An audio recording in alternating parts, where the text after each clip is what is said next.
What if I told you the most empathetic personality type is also the one fighting the darkest, most arrogant inner demon? Everyone sees the INFJ as the wise counselor, the mystical advisor, the selfless giver. But what you don't see is the constant silent war raging inside their mind. It's a war against a hidden God complex, a deep-seated sense of superiority, and an ego that craves validation for its intelligence and insight. The INFJ you know is so kind and balanced precisely because they are a master of psychological self-defense.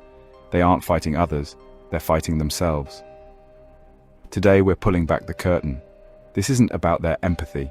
This is about the 10 controversial, almost manipulative mind tricks INFJs use to keep their own ego in check. Stick around, because number 7 is something they will never admit to. Let's dive in. Let's start with trick number 1, the Devil's Advocate protocol. Think of an INFJ's intuition as their superpower. It's that lightning-fast gut feeling that connects dots nobody else even sees, arriving at a conclusion that feels less like an opinion and more like an absolute undeniable truth. And that right there, that feeling of certainty, is the most dangerous drug for the INFJ ego, because believing you are fundamentally, intuitively right about people and situations is the fastest track to a special kind of intellectual arrogance.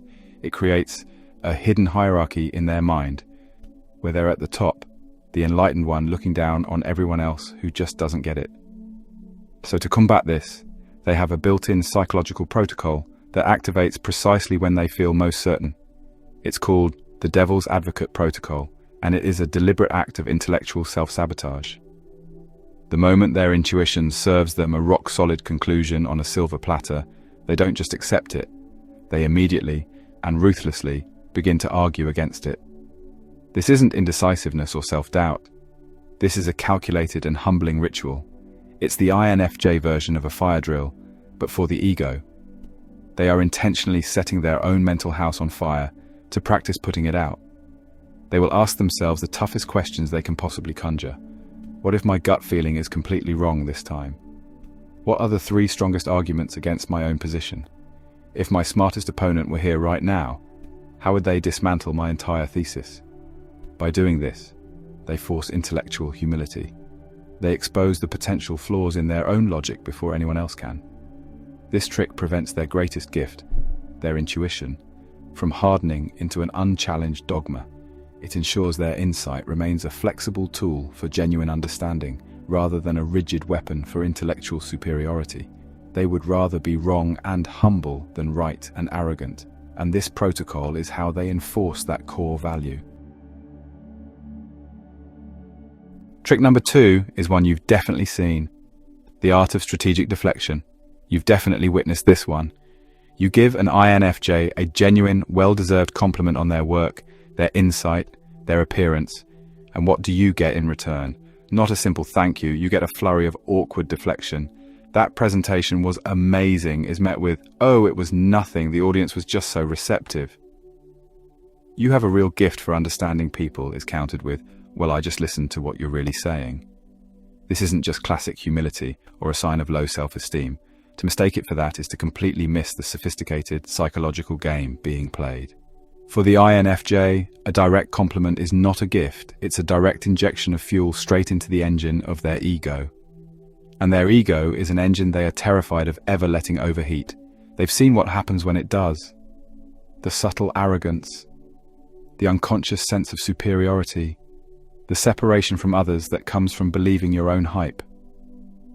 So they treat praise like a psychological threat, a Trojan horse that appears friendly but carries the seeds of their own downfall. Their deflection is a strategic countermeasure, a pre-programmed defense protocol designed to neutralize the threat immediately.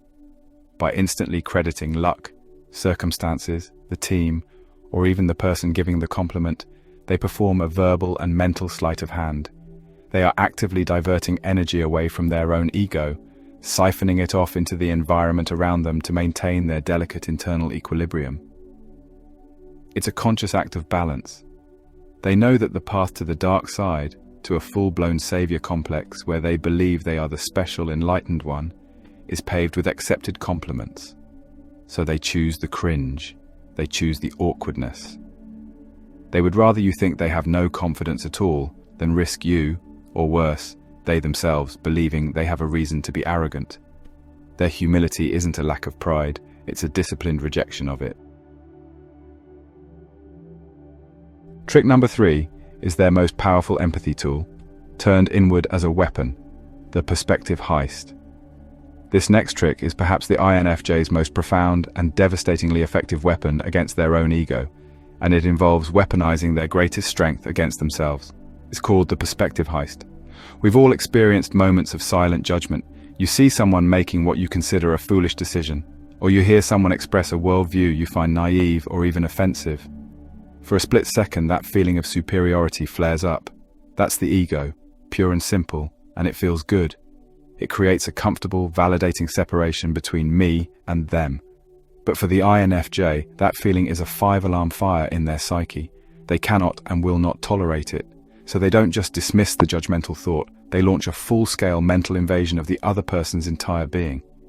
This is not simple empathy, this is an active, forceful, and exhaustive psychological operation. When an INFJ feels that surge of judgment, they don't just ask, "I wonder why they did that." They violently hijack that person's perspective. They close their eyes and they force themselves to become that person. They imagine growing up in their house with their parents, absorbing their specific traumas and their unique set of fears. They envision living with their limited information, their financial pressures, their deepest insecurities, and the sum total of every experience that has ever happened to them. They mentally walk a mile in their shoes, but they also wear their skin, feel their bones, and think with their brain. This is a complete and total identity override. The effect is instantaneous and brutal for the ego. The thought, "I would never be that stupid," doesn't just fade away, it is systematically annihilated. It is replaced with a staggering, humbling wave of understanding. Given the exact same life, the same pain, the same limited options, and the same information available to them, I would have made that exact same decision. The judgment evaporates because the separation evaporates. The ego, which thrives on drawing lines and creating hierarchies of worth, suddenly has nothing to stand on. It is quite literally drowned in a flood of context and compassion. The INFJ uses their deep well of empathy not just to understand others, but to actively assassinate any sense of moral or intellectual superiority within themselves. It is the ultimate act of intellectual humility, achieved through a radical and total invasion of another soul. Trick number 4 is exhausting, and they do it 24/7, the constant impact audit. Beneath the calm and compassionate exterior of every INFJ runs a relentless, hidden internal bureaucracy. This isn't about to-do lists or daily plans. This is a much more profound and exhausting internal process. Welcome to the constant impact audit. This is the INFJ's 24/7 psychological oversight committee, and its sole purpose is to police the most dangerous aspect of their personality, their deep-seated need to have a meaningful, positive impact on the people around them. You see, the desire to help, to heal, and to make a difference is the INFJ's driving force, their reason for being. But they are acutely, painfully aware that this beautiful intention has a dark and arrogant shadow: the savior complex. The savior complex is the ultimate ego trap for the NFJ. It's the corrupted version of their gift, where the act of helping ceases to be about the other person and becomes a covert act of self-aggrandizement. It's the unconscious belief that they are needed, special, the one who has the unique insight to fix everyone else's problems. To fall into this trap is to become the very thing they despise. Someone who helps others to feel superior, to validate their own purpose, and to create a network of people who are dependent on their wisdom. The fear of this is so powerful that it fuels a never-ending audit of every single interaction. This is how the audit works. After any meaningful conversation, after offering advice, or after any attempt to help, the internal committee reconvenes. The questions are brutal and unforgiving. Was that piece of advice I gave truly for their benefit? Or was it a subtle way for me to show off how perceptive I am? Did my attempt to solve their problem actually empower them, or did it just make them more reliant on me? Am I listening to understand, or am I just waiting for my turn to be the wise counselor? They're not just reviewing their actions. They are forensic accountants dissecting their own hidden motives, searching for any trace of self-serving intent. This constant self-policing is mentally draining, But for the INFJ, it is a non-negotiable tax on their personality. It is the essential price they pay to ensure their compassion remains pure. They would rather exhaust themselves with self-scrutiny than risk the profound arrogance of believing they are anyone's savior. The impact audit ensures their help is a genuine gift, given freely, and not a loan on which they expect to collect interest in the form of admiration and dependency. It is the ultimate safeguard, keeping their greatest strength from becoming their most fatal flaw. Trick number 5 is their social shield, the secret language of self-deprecation. If you spend enough time with an INFJ, you'll notice a distinct flavor to their humor. It's often directed inward. They'll make jokes about their own social clumsiness, their tendency to get lost in their head, or that one time they sent a deeply profound text to the wrong person. On the surface, this can look like a simple case of low self-esteem or an endearing, quirky habit. But to write it off as just that is to miss the sophisticated psychological maneuver happening right in front of you. This isn't just humor, it's a calculated social strategy. This is the secret language of self-deprecation, and it functions as a crucial pressure valve for the INFJ's ego in a social setting. The INFJ is intensely aware of the perception they create. They know their quiet intensity, their perceptive comments, and their love of deep topics can sometimes create an aura of seriousness or even unapproachable wisdom. This perception is dangerous to them because it feeds the very ego they are trying to suppress. It sets them apart on a pedestal they never asked to be on. So they use self-deprecating humor as a tool to actively dismantle that pedestal, brick by brick, in real time. It's a form of psychological judo, where they use the weight of social expectation against itself. This tactic serves two brilliant, simultaneous purposes. First, it is a preemptive strike against potential criticism. By openly and laughingly acknowledging their own flaws and mistakes, they say the critical thing about themselves before anyone else gets the chance. This completely disarms potential judgment and neutralizes any social threat. It's a way of saying, I know I'm not perfect, you don't have to tell me, which immediately fosters a sense of safety and relatability. Second, and more importantly, it acts as a verbal ritual of humility. Speaking their imperfections out loud, even in a joking manner, is a powerful way to reinforce their own humanity. It's a constant, audible reminder to themselves and others that they are flawed, they're messy, and they are absolutely not the infallible sage their ego might occasionally trick them into believing they are. They are vaccinating themselves against arrogance with a dose of calculated public self-awareness. The awkward laugh that follows the joke isn't just about the joke itself. It's a sigh of relief that they've successfully kept their ego in check for another social interaction. Trick number 6 is why they can seem hard on themselves. The moral mirror technique. Most people, when they need a quick ego check, engage in a bit of downward comparison. They look at someone else's mistakes or misfortunes and think, well, at least I'm not doing that bad. It's a simple, often unconscious way to feel a little better about yourself. But the INFJ finds this concept not just useless, but morally reprehensible. Their method for keeping their ego in check is far more brutal, far more demanding, and it reveals the terrifyingly high standard they hold themselves to. This is the moral mirror technique, and it is the reason INFJs can often be their own harshest critics. The INFJ doesn't measure themselves against the flawed world around them. That bar is far too low. Instead, they hold themselves up against a meticulously crafted, internalized, and impossibly perfect ideal, the image of their best possible self. This ideal self is a phantom of flawless integrity, boundless compassion, and perfect wisdom. It's the person they believe they should be, every second of every day. When the outside world offers them praise or they feel a flicker of internal pride, I handled that situation well, or I did a good job, they don't bask in it. They immediately turn and face this moral mirror. And in that reflection, the gap is always staggering. The voice of the ego saying that was great is immediately drowned out by the relentless questioning of the ideal self. But was it truly great? Were your motives 100% pure? Could you have been more patient, more understanding? Did you act with absolute integrity, or was there a hint of self-interest? This isn't about negativity. It's about a relentless pursuit of an ideal that can never be fully reached.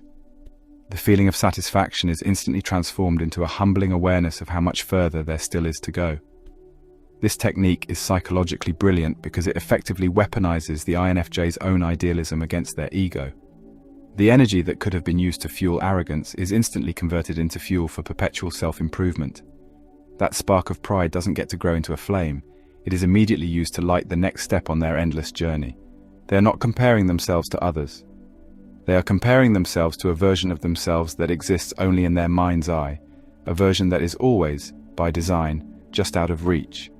This ensures they remain in a constant state of striving, of learning, and of humility. The ego cannot possibly swell when you are forever faced with the undeniable evidence of your own imperfection. Trick number 7 is the most controversial one: the ideological sabotage. For most people, their beliefs and ideologies form a core part of their identity. They are flags they wave, hills they are willing to die on, and fortresses they build to feel safe and right. The ego absolutely loves this. It thrives on the certainty that comes from saying, "This is what I believe, and therefore this is who I am." For the INFJ, this fusion of identity and ideology is the most seductive and dangerous ego trap of all. The moment they start to believe they are one of the enlightened ones for holding a specific set of views, they have already lost the battle. To prevent this, they engage in a practice that seems like intellectual treason to everyone else. This is ideological sabotage. The INFJ understands that the opposite of growth is not ignorance, it's certainty. Certainty is the death of curiosity and the birthplace of dogma. So when they find themselves feeling most convinced, most morally superior, and most aligned with a particular ideology, whether it's political, spiritual, or philosophical, they become suspicious of that very feeling. That comfort is the warning sign. That is when they willfully and intentionally vandalize their own intellectual fortress. They go out of their way to seek out the smartest, most articulate, and most persuasive voices that stand in direct opposition to everything they hold dear. This isn't a casual glance at a dissenting headline. This is an active and deep dive into the writings, podcasts, and arguments of their most capable intellectual adversaries. They befriend people who challenge their core values not to argue, but to truly listen and understand. They're not looking to have their mind changed, they are looking to have their certainty challenged. They are searching for the single valid point, the one grain of truth in the mountain of opposition, that proves their perspective is not the only one.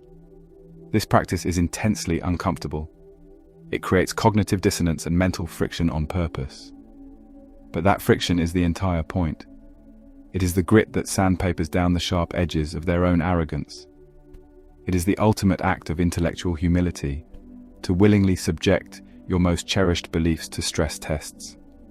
By sabotaging their ideological certainty, they ensure their identity remains fluid, adaptable, and rooted in a pursuit of truth, rather than a defense of their own rightness.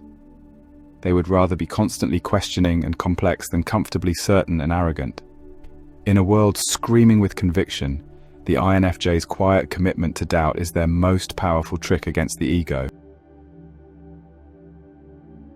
Trick number 8 is about transmuting poison, the emotional alchemy ritual: jealousy, envy, resentment.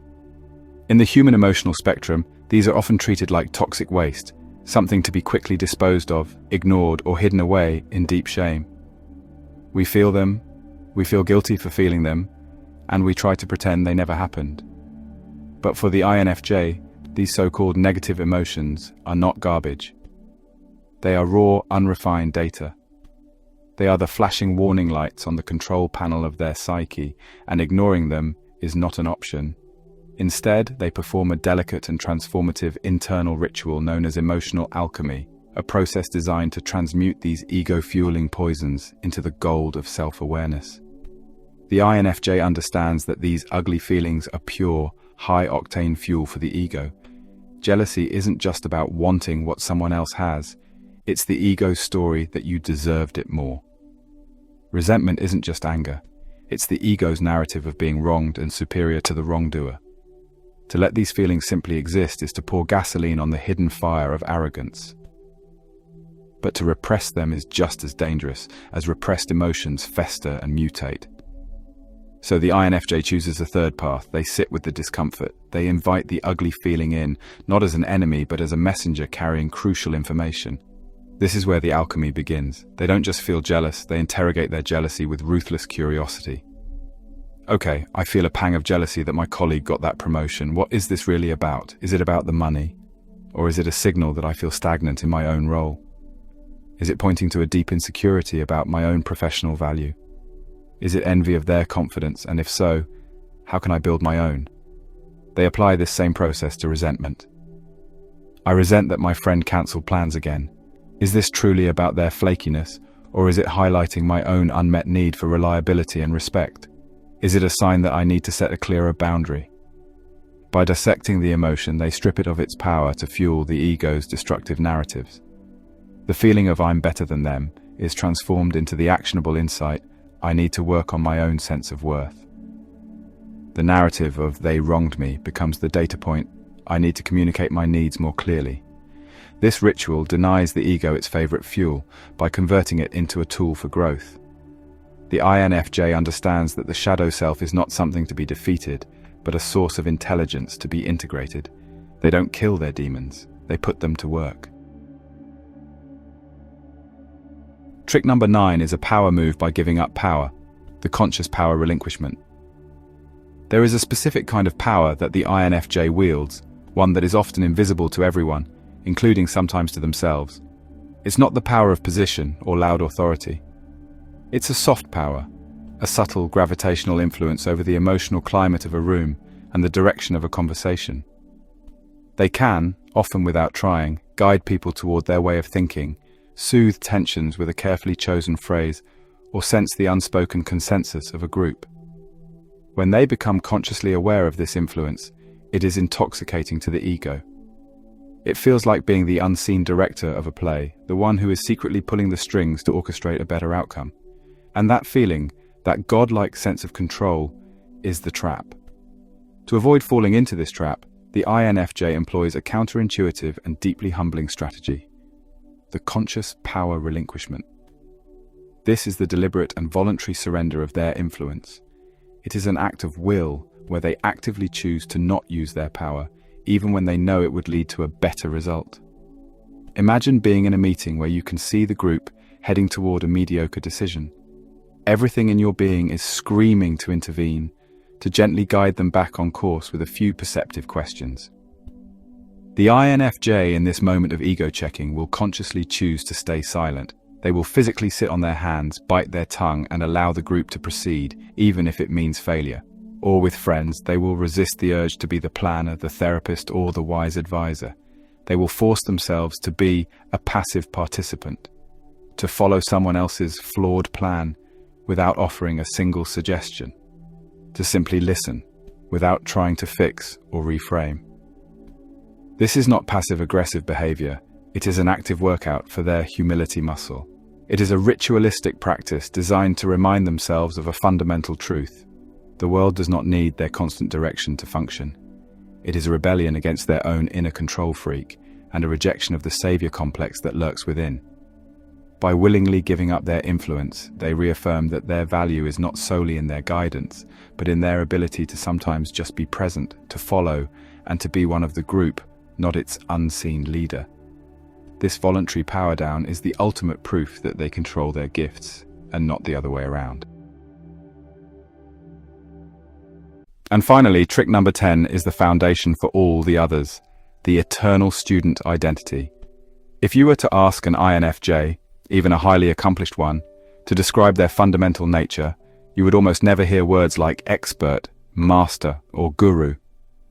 The title they would most likely claim, the identity that feels most true to them, regardless of their age or achievements, is that of a student. This is not false modesty. This is the bedrock, the foundational mindset upon which all their other ego-checking tricks are built. It is the master key that locks the door to arrogance. This is the eternal student identity, and it is the most powerful trick of all because it isn't something they do, it is who they consciously choose to be. The ego is inherently goal-oriented. It thrives on finish lines, on titles, on the feeling of arrival. It wants to be able to say, I have learned enough, I have achieved enough, I now know. The INFJ systematically dismantles this entire framework by rejecting the concept of a finish line altogether. In their mind, they are not on a path to a destination of mastery. They are perpetual inhabitants of the journey itself. Their entire life is viewed as an endless university, and every single experience is a potential class. This reframes their entire existence. A conversation with a barista isn't small talk, it's a chance to learn about human connection. A frustrating failure isn't just a setback, it's a required course in resilience. Every person they meet, from a Nobel laureate to a child, is a potential teacher holding a piece of a puzzle they are trying to solve. This mindset is the ultimate kryptonite to the ego. How can you feel superior to someone when you believe they have something to teach you? How can you become arrogant about your knowledge when you operate on the core assumption that what you don't know is infinitely greater than what you do? This identity forces them to lead with questions, not answers. It makes them listeners first and speakers second. It transforms judgment into curiosity and certainty into wonder. The eternal student doesn't have all the answers. They're too busy marveling at the questions. By forever identifying as a learner, the INFJ ensures their mind remains an open, growing ecosystem, not a closed, stagnant fortress. They understand that the second you believe you have graduated from the school of life is the second your ego takes over as the professor, and so they never, ever graduate. They remain a humble and voracious student of the universe, forever enrolled in the greatest class of all. So the next time you see an INFJ being humble, know that it's not a lack of confidence. It's the result of a fierce, ongoing, and deeply private psychological battle. Their kindness is a choice. Their humility is a discipline.